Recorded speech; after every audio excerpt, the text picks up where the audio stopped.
I'm Josh. And I'm Ben. And this is the Accidental Marketers Podcast, where we have conversations with marketing leaders at tech companies, as well as business owners we think are doing interesting things, with a heavy focus on growth strategies. We hope you enjoy the show. Hi, I'm Ben Yost, and I'm joined by my partner, Josh Elkin. We are the founders of LinkFlow and co-hosts of the Accidental Marketers Podcast, where we feature top marketing and growth leaders in the B2B, SaaS, and tech space.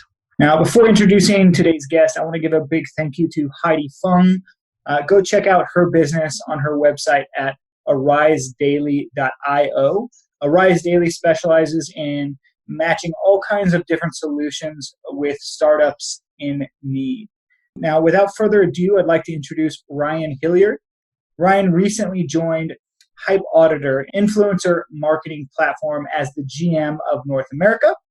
Ryan was previously the VP of marketing at LifeOmic, a healthcare software company, where he led a marketing team and initiatives for a suite of solutions ranging from direct-to-consumer mobile apps and corporate wellness tools to provider-facing enterprise solutions.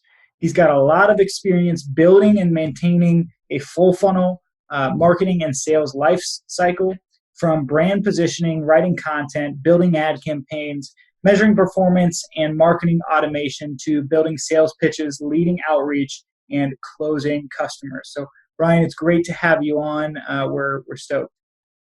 Yeah, great to be here. Cool. So, go ahead, Josh. Yeah, I was going to say we met Ryan a couple years, 3 years ago now. LinkFlow, he was one of our early customers. So got a lot of experience working directly with Ryan, and he's been just a great client. Now it's fun to get to interview him. So just a little background on how we got to know each other. And now he's with a different company. Ryan, why don't you tell us a little bit about your maybe why don't we start, on a kind of personal, where are you from, where'd you grow up, and then on a professional level as well. Yeah. So personally, I am from and still live in Raleigh, North Carolina. So down here in the Southeast, we're just talking about how humid it is. So today is not as bad as it could be. I've been here my whole life, seen things really change over the past few decades. I've got 3 children. You probably will hear them in the background. My oldest just turned 7, which is pretty mind-blowing. And I've been married for more than 9 years now, which is pretty crazy too. So lots of neat milestones, seeing things change. So I went to high school here, middle school, and then I went to NC State University, which is downtown Raleigh. I studied marketing there. If it's cool, I'll just sort of jump into my career progression. I did what everybody loves their best friend to do when I first graduated, was I joined financial services companies and sell insurance because of the prospects of that. And I did that for 6 or 9 months, missed having my friends want to talk to me, my family. So I shifted into, I got this interesting job forward from a really good friend in college. She said, you should apply for this as internet marketing. I honestly was like, this might be a scam, but this seems kind of interesting. Did my interview, joined a company called ROI Revolution when they're about 30 or 35 people. Early on, just paid search marketing agency. And I was there for about 8 years. We had progressed to more services and went through managing clients to managing a team. And I left. There's a team of about 55 that I was managing to join LifeOmic, where I was the director of marketing we had a number of products, but mostly focused on our cybersecurity SaaS solution that we just created called Jupiter One. Worked on that for about 1.5 years until we sold it to Bain Capital Ventures in 2020, and then shifted to our corporate wellness offering called Precision Wellness, our provider offering, and then just recently joined HypeAuditor, which is an all-in-one influencer marketing platform. So helping marketers do everything from research and planning their influencer marketing campaigns to outreach to influencers, tracking performance, tracking return on investment, and sort of iterating as you go. Yeah. So maybe just tell us a little more about HypeAuditor and what you're doing there. Yeah. So I joined as the GM of North America a whole 8 days ago, 6 business days ago. And so my role is to help oversee the customer growth in North America specifically. So everything marketing and sales wise. HypeAuditor is a about 4 years old company that started off as just sort of a cool research tool where you could go look up your own Instagram stats or look up influencer Instagram stats and trends over time, and has broadened over the past year and a half or so into more of an all-in-one solution so that you can send bulk messages and get yourself out of Excel and visualize, hey, is this creative approved? Let's track the impact of that creative and how much engagement it got. Mostly working with brands and agencies that are sort of representing brands in that space. And it's really exciting, the technology, a lot of proprietary technology that brings a lot of insight to the end user, provides a lot of visibility into the process of influencer marketing that if you're going through an agency, they might have that, but on the client side, you might be missing a lot of details. And so if you wanted to either take control of that yourself or run them on your own, it's just a really, really neat tool that provides a lot of context and really houses everything in a single place. So I'm curious, going from where you were previously with more of a marketing-centric role, what are you looking forward to moving into more GM? What's that feel like for you? Yeah, so I think one of maybe going back to my days at the agency, like just being so sales-centric and actually being heavily included in the sales process with acquiring clients, I've always had this natural inkling of turning what we're doing for marketing into like, well, what does it actually do for sales, and how is this being communicated in the sales process, and what's the reception of that, and how do we evolve what we're talking about from a marketing perspective based off of that life cycle of when we brought this up to all of our prospects, they just sort of rolled their eyes and said, that's what everybody says. That's not important. And so I think that the really neat opportunity at HypeAuditor is being able to see through that whole process and really have some ownership over how are we executing this on the sales side, whereas at Lifomic, usually it was that, okay, now I'm handing this off to the sales team. And we interacted and collaborated a lot, but when there's not that sort of like, this is your responsibility, there's only so much input and feedback, and what does that feedback look like? So I'm actually looking forward to that level of responsibility to see it all the way through to actual dollars and contracts and all of that. So that makes a lot of sense. I'm curious about Lifomic. Is an interesting company. Focused a lot on health and healthcare apps and just health information. But then also you started or kind of grew this cybersecurity platform and sold it, which seems obviously very, very different from the rest of the stuff you guys are doing. So I'd love to just learn more about kind of how that came about and what was that experience like. And I'll probably have follow-up questions, but yeah, just what was kind of the story there? Yeah. So, prior to my joining, so Lifomic started in late 2016. I joined in late 2018. But the company was founded by Don Brown, who's seen a lot of success at Interactive Intelligence and Software Archery and other companies before that, actually based out of Indy, all of those companies.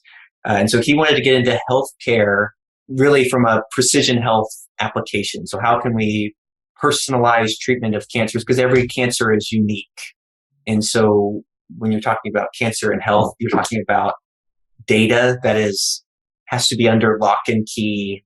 And there's a lot of legislation around how data has to be managed. There's lots of certifications and things that people look for when they contract with a partner, because they need to know that this data is safe and secure. And so our CISO at the time, who's now the CEO of Jupiter One, Erkong Zhang, he along with the software architects, they sort of came up with this approach for how are we going to manage our own infrastructure to ensure that it is very secure, using some of the latest tools and technologies to build things, but also not sacrificing security at all. And so they would speak at AWS shows about what they've done, and people in healthcare would say, hey, I'd love to just buy that. Is it available?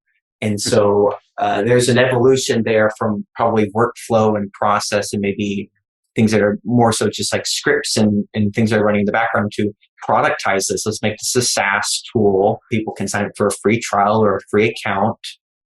And let's just bring it to market to people that are initially was just focused on that healthcare IT seller. Hey, I want to get insight into my virtual assets. There's lots of physical asset companies out there, like big companies that we weren't really that interested in going after. It's more after, when you're building a cloud solution, you've got thousands of repos and thousands of tools that have access to these repos, and being able to paint that picture is really, really valuable. And so we went to the market selling that solution. It was actually its own sort of LLC within Lyphomic. Really good success from very mature enterprise level organizations, people like Databricks or Reddit, where it's like they understood the complexities of information security and digital assets and things being everywhere. And if you have vulnerabilities, like the implications of that. And so you have to kind of know what is there. And there weren't many great solutions available from a virtual asset perspective. And so the business grew pretty quickly over 15 to 18 months. And then ultimately, I think that there was just an opportunity where Erkong, who again sort of founded that idea of Jupiter One, hey, let's let them run on their own, because it was becoming much more than a sort of like LLC within the company. I think now they have 150 employees or something like that. I mean, I think they've added 100 in the past year or so. This would also allow Lyphomic to focus just on health again.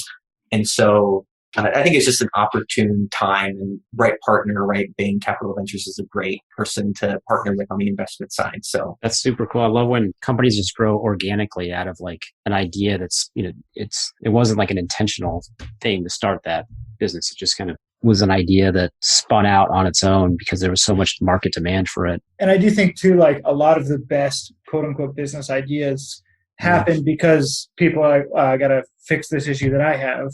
Right. Like AWS kind of. Yeah. Just randomly talking about the solution that they made and realizing that they could, sell the shit out of that. So. Yeah, I think Slack is the great example. If you ever listen, I listen to a podcast a lot called How I Built This, but the Slack was a workflow thing for some other company. Essentially, they built. It's like, oh, this is actually, we could sell this instead. And really interesting listen, but definitely that same idea. Yeah. Like we're just trying to address our own pain point, which I think is why there's such a practical application, right? I know that this would be useful because it is useful, not like I've got just this idea of this thing that I don't know. It doesn't really affect me, but maybe people will like it. So yeah, you've got more kind of like at stake, and you have more feeling behind it when you've experienced the problem firsthand, which as a founder, you need that to kind of push things forward, I feel. So on Jupiter One, just on the growth side, how were you able, just tell us how was it able to grow so quickly? What were some of kind of the tactics that worked really well? Any interesting stories on that front, maybe marketing or sales campaigns that were big hits? Yeah, we had a couple of sales folks. One of the cool things about having a founder, like he was the GM at the time, but Erkong was a cybersecurity person at companies like Fidelity, IBM before that. So like you've got this person that also has a network, right, and knows how to get in front of people to help shape the product. But from an inbound perspective, it was tricky, right? Initially, it was like cyber, I think it's called Chasm or something like that. That sort of space wasn't very defined at all. Like people didn't quite know what the problem was. So we had to really play with, okay, people that are looking for asset management, maybe we can convince them like virtual asset management, that could be interesting too. And so then there was a lot of education on the website around like, here's why this stuff is important. Here's how this stuff works. I think we initially started as just a free trial model to get people into accounts, get them playing around. I think that the thing that we found really interesting and challenging, we're talking about security people, so we're talking about how do we nurture to, maybe my favorite story is I did this case study with a brilliant cybersecurity guy, great customer, but they're security guys. So he uses an alias on things like LinkedIn. He doesn't. So it's like, okay, so I'm supposed to do this case study and he's talking about different names to use because he doesn't put his name and photo on the internet and all of the challenges that are associated with so how do we grow word of mouth if in this space they don't even like to talk about the tools that they're using because they're worried about the implications of if we shine a bright light on this tool that we're using and it has information in it, we're attracting, malicious actors. Right. And so it was always just an interesting conversation where it's like, okay, so we want to talk about this thing that you notice a change in the case study. We always between this and this, what's the result? It's like, okay, so it's not super helpful. What if we make it anonymous? Can we share specific results? Right. So it was always a trick. Now, one interesting thing and this is, if anybody from my team at Lifomic is listening, this has become one of my favorite things to do, and I would recommend it to digital marketers everywhere.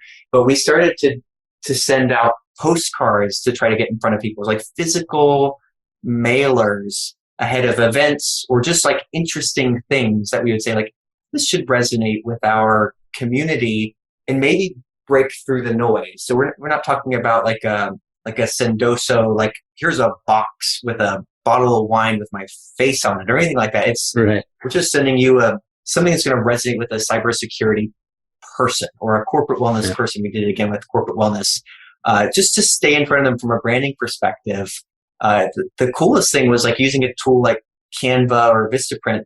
We're printing, cutting, and mailing these things for less than 70 cents per person. And so we can actually stay in front of our target person once a month, twice a month for $1 or $2. And we want it to be engaging. We don't want them to go through the effort of unsubscribing from a physical mailer. But what we did with our Precision Wellness Partners, we would just send memes, HR related memes to HR people. There was no call to action or anything. It's we're just trying to build rapport with the folks in this target region so that when we do advertise them or reach out to them, they know that we get them a little bit, maybe, right? Yeah. This could be, and it was a brilliant idea. Now, the funny story is the first day we sent them out, we're wondering what kind of results we're going to get from this. Will we see people, visiting this page, or what will the response be? We were targeting Indianapolis, Indiana, which is where Lifomic was based. The first day we got an email from a person that said, please stop sending me these postcards. I was like, well, that was sort of a bust. But actually, we haven't gotten that any other time. And it's been an interesting thing. The goal really was just let's build some brand awareness. And it seemed to be potentially effective for when we did outreach at Jupiter One, which is how I got to this story, ahead of trade shows. Just trying to be a little bit unique and ahead of folks because you can't really, bid on conference keywords anymore for an effective rate if you want to advertise that way. And show up an email, it's just really, really tricky. So that was a little roundabout, but that's a couple of stories in one that I think were pretty interesting. I mean, I think that's the story that you shared about trying to do a case study on the security guy is funny. And I think it probably certainly resonates with myself and probably Josh as well, because we've definitely experienced some of that as well for similar reasons, right? It's sometimes our clients are well, we don't really want our competition to know, what we're doing, because if they make it away, right? So we've definitely experienced, pieces of that as well. But I think it's pretty funny. I never thought about the security, what it would be like working with the security guys and quote unquote spooks and people that are very into that and on top of it. So it had to be interesting for sure. Yeah, it felt a little overthought, right? It's but I mean, I get it, right? The thing that I learned, I mean, I still have this with me today working in cybersecurity. People, the vulnerabilities, they go after the thing that you don't expect, right? The big target one was some HVAC company. So to this day, I went to a co-working space yesterday and I had to go to the restroom and I packed up my computer and all of my stuff and everybody else is leaving around. I was no, I'm now wired to I can't do this. I have to take it all with me. And then I have to hopefully find my seat when I come back out. And if I can't, that's pretty unfortunate and maybe a little embarrassing, but it was definitely interesting. So yeah, you've worked in an agency, you've done a bunch of different things as far as marketing and sales. I guess, was there anything that was kind of like a big, maybe something that you tried and failed and learned from, like a big flop in any area? Yeah. We sort of talked about this before. I think the postcard one was like, I don't think it was a flop in the long run, but it was definitely the most surprising thing to get an email the day that it was going to hit everybody. And it was, don't send me this anymore. It was like, it's just a It's joke. disheartening. Like, it's just a funny meme. Like, this person needs to feel like they can laugh, right? Like, it really was, it was really funny if you're an HR person in corporate wellness. Yeah. I'm trying to think of other potential. I can tell you, I've received in my history of marketing outreach much more Vitriolic. threatening, yeah, but vitriolic responses to outreach. And so the polite unsubscribe, I'd say you guys were doing pretty good. Yeah. It's just so sad. It was just the first response. It's like, maybe this will be like gold. Yeah. It's like, no, I guess we should stop doing this. I like that you kept at it. Yeah. We did. Yeah. Maybe everybody hates them. I think that they're funny. My team knew that I got a kick out of them. So personal kick. And as far as just on the kind of, because you grew so fast at Jupiter One, was it like very targeted, like ABM style kind of spear phishing, where you know exactly who you're going after, you're trying to kind of meet them at trade shows, send them postcards, or is it also kind of net phishing where you're doing a lot of paid ads or social ads or SEO, or kind of like, did you find one worked better than the other, or was it everything together? Yeah, I think the natural thing for me is, well, we have to be at the very, very bottom of the funnel if there is any traffic to be had. So people that are looking for cybersecurity asset management software, that would be gold. The problem was, like, you're getting, like in Google ads, is like you're getting low search volume alerts because it's like no one's even really doing this. And so what we decided to do, and this is probably where I start a lot of things just to learn. I think it's a great place to learn at this level, is you maybe what we're doing from an ABM perspective now, like we're talking about doing at HypeAuditor once we get things going, and what you're doing for Lifomic, but really focusing on that specific audience, like who is the cybersecurity buyer for this? Is it a VP of engineering in this type of organization? Looking at a lot of LinkedIn advertising. Hey, this is the specific industry and the size, and then this is the role, and that's the campaign that we're doing. We're doing text ads specifically for desktop, and then we know on the mobile side, anything that's in the feed is probably be consumed in mobile, but we know it's the right person, right? So let's focus there. Now, the thing that we learned, and I think that we would try to apply with Jupiter One, was, since it's early and there's not necessarily a lot of familiar, like, why you would buy this tool. When folks would come in on the mobile side, we would have, hey, let's get them to download content, because they can't really create an account and do anything on your phone in this tool. Even, technically you could hit those pages, but rather than try to encourage them to create a free account or start a free trial on mobile, those toggles within whatever the landing page tool we were using, or if it was on WordPress itself, were just completely toggled off. And it was like, here, download this white paper, download this one sheeter, or view this case study. Heavier pieces were gated, but the goal was very intentionally, we're going to get the lead, and then we're going to nurture them both on email, but then also with retargeting again, because it's not a thing that they're ever going to just go, I'll just buy this because I've got a line item for it. Like, people didn't have line items for this type of product at all. And so you're talking budget creation and understanding, going to a CFO and getting budget, and everybody in the IT space, it's sort of like in the HR space, they don't have budgets like us folks in marketing tend to have budgets. And so it was much more of a process. And so I think we learned pretty quickly on, like, we can't really get just a bunch of free trials and work them. And so how do we pivot from that? Let's do some content to our target audience, and then really work them to get in front of them to try to understand how they think about this problem, whether it's interesting or not. And I think over the course of that year and a half, we definitely learned, talking to prospects or even customers, that like, we imagine the use of this tool is this way and you're using it that way.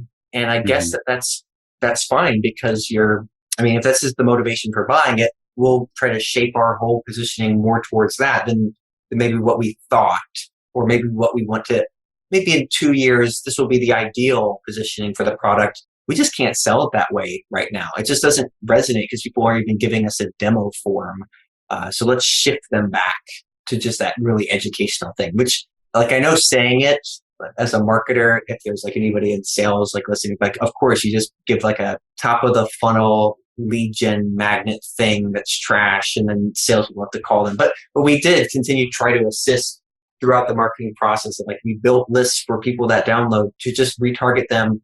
Like, how do we keep pulling them down the funnel? Because if we send them straight to the bottom, like, they just don't get it. And if they create an account, they don't even know what to do. It's too foreign at that point. Now it's been a few years. Like, that's the benefit of how fast things move these days, is this has now become a whole space. I think that there's a magic quadrant from Gartner about it now. And so like, now I don't want to say it's easy, but like, it's a whole lot easier because people like now are educated around why this is valuable. And so that sort of category creation, sort of like what HubSpot did years ago. Like, it just takes time to see that traction in the market. It's not magical. So. Speaking of HubSpot, did you guys use HubSpot at all? Yeah, I've used HubSpot the past 2 places I've been. I'm actually a big lover of HubSpot. Okay. I'm a big fan. We never really had the need for something more robust or much more expensive. Yeah, we would put that thing through the ringer in terms of workflows. I think maybe this goes back to that, like what turned out to be a dud. Like, I worked really closely with engineers at HypeAuditor, and one of the things that I thought would be really awesome was like, hey, we can put this HubSpot pixel like into the web app itself, and we can track page views within the web app itself of like when people are creating accounts. And so now we're getting that, not just like website visibility, but then like trial visibility.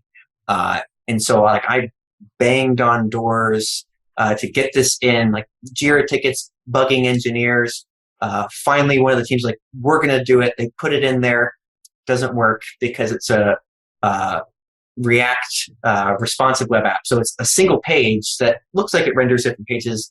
But it's like, oh, okay. So this thing that was going to be so insightful and valuable, all in, because we had Pendo and then we had WalkMe, but you had to log into different places, or you had to send events. Like, it was a whole lot more work. So if we could get HubSpot to do this, this would be awesome. It's the whole funnel, everything from, you can integrate your ad campaigns, like from click to what are they doing in the free trial? Like, what pages are they hitting? But it didn't work at all. And like, you probably can find threads if you're looking like HubSpot community around responsive web apps, or not responsive web apps, like React one-page apps. Where like, I'm like trying to pepper them, and the folks at HubSpot, which again are great for support, they're just like, we have no idea what you're talking about. Like, we don't know. We can't figure it out. But I've been curious about HubSpot for us, and like how we could apply it. But I've heard great things. We don't have a React.js on our website, so it might be all right. Cool. Well, maybe kind of shifting to kind of more high level or big picture stuff. Kind of what's a piece of advice that you got during your career that has stayed with you, that has been kind of valuable to you throughout your career? Yeah, I think maybe the big, like, sort of like advice from a superior, like joining a company or whatnot, like that I try to apply whenever I interact with anybody. When I joined HypeAuditor, it was with a guy named Justin Helmig, who I worked with as a client a couple of times at my agency. He moved to a couple of different companies. We tried to work together a couple of times, just sort of fell through, and that finally worked out. He gave me this book called The First 90 Days, which is sort of a classic for getting onboarded. But like, he sort of stressed, like, when you're coming into a role, especially if it's maybe more of a leadership role, coming in guns blazing with like all of the changes you want, it's like a great way to make a lot of enemies very quickly. And it's really hard to ever recover from that. Like no matter how genuine you are, no matter how many times you try to like crawl back up the hill, like once the ball is pushed down the hill, it's kind of over. And so I've read that book sort of front to back when I joined, and like really tried to ease into like, I need to understand this culture and this operation and how things work.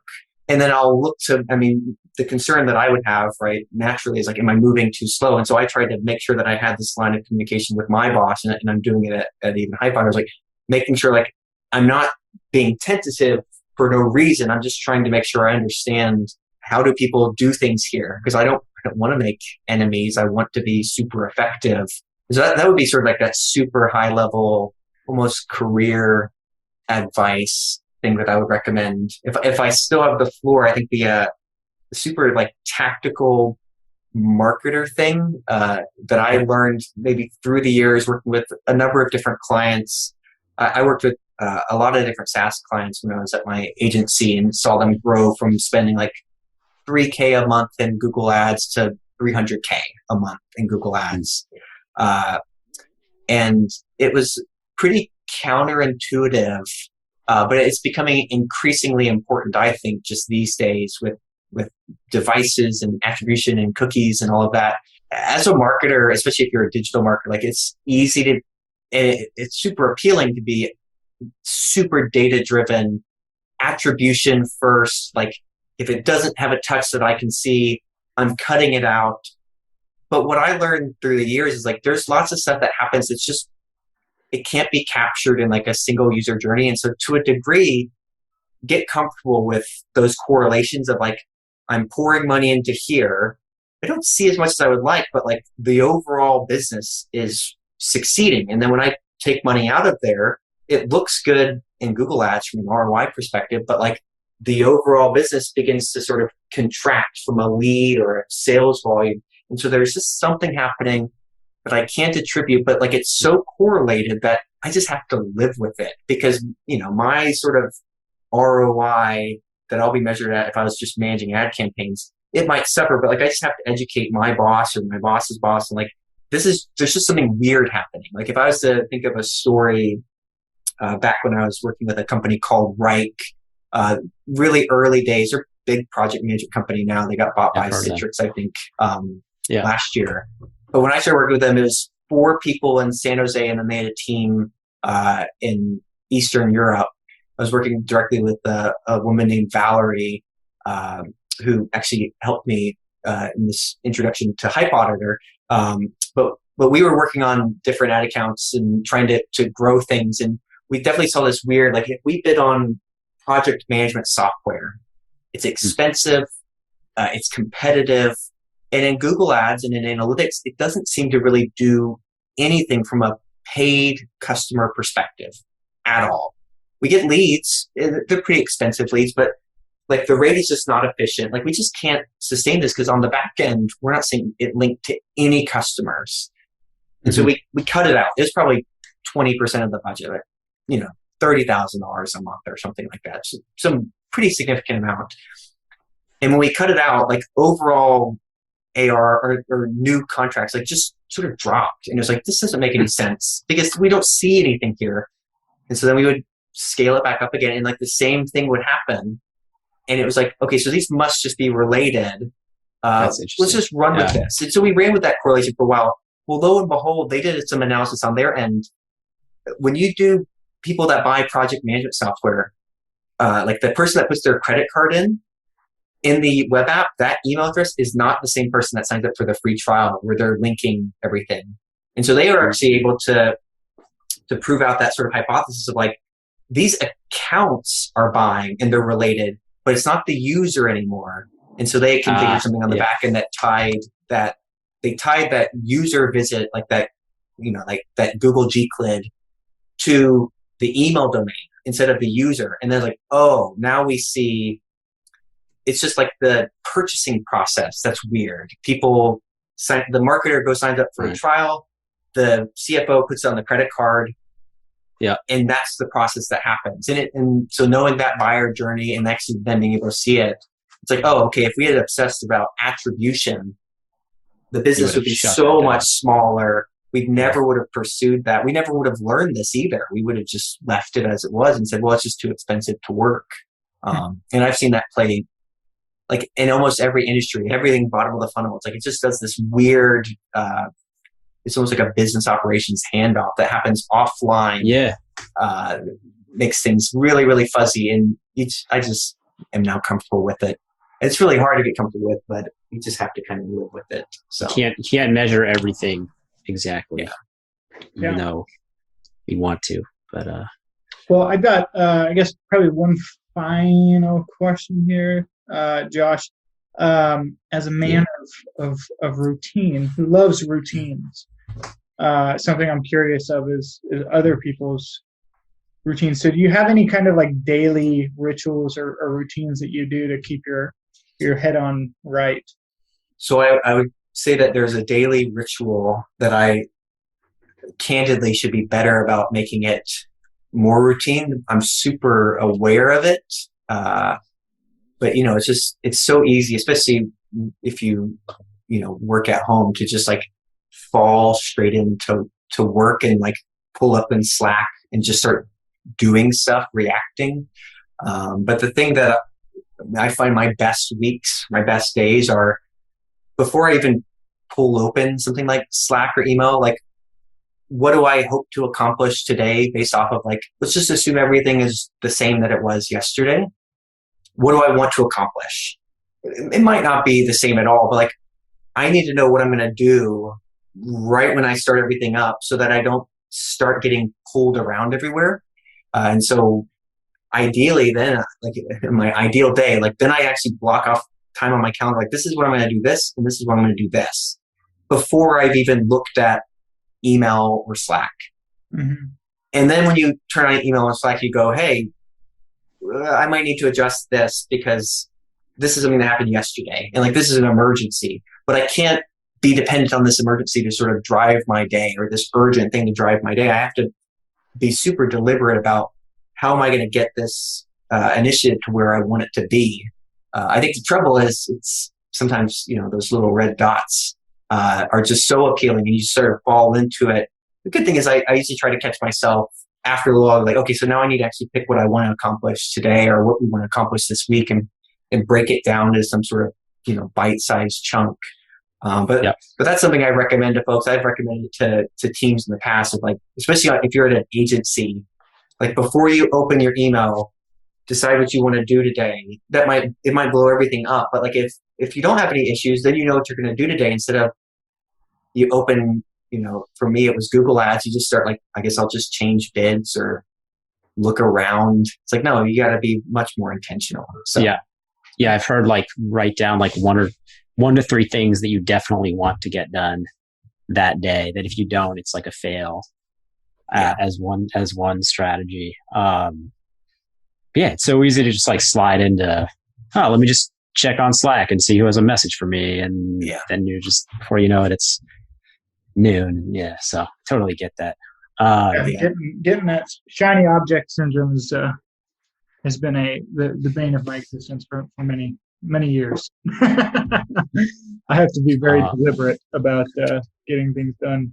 Well, cool. Well, I'll kind of wrap this up here. We've been talking with Ryan Hilliard, GM of North America at HypeAuditor. Ryan, where can people learn more about you and HypeAuditor? I guess if you want to learn more about me, you could just find me on LinkedIn. There's only so many Ryan Hilliards. I'm not the politician.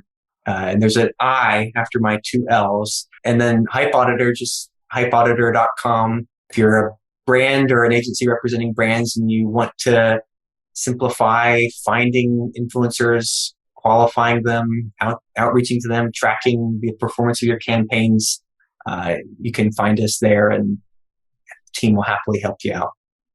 All right. Epic. Thank you so much, Ryan. Appreciate it. Thanks, Ryan. Thanks for tuning into the podcast today. We're going to go grab some tacos and beer, and we hope to catch you on the next one.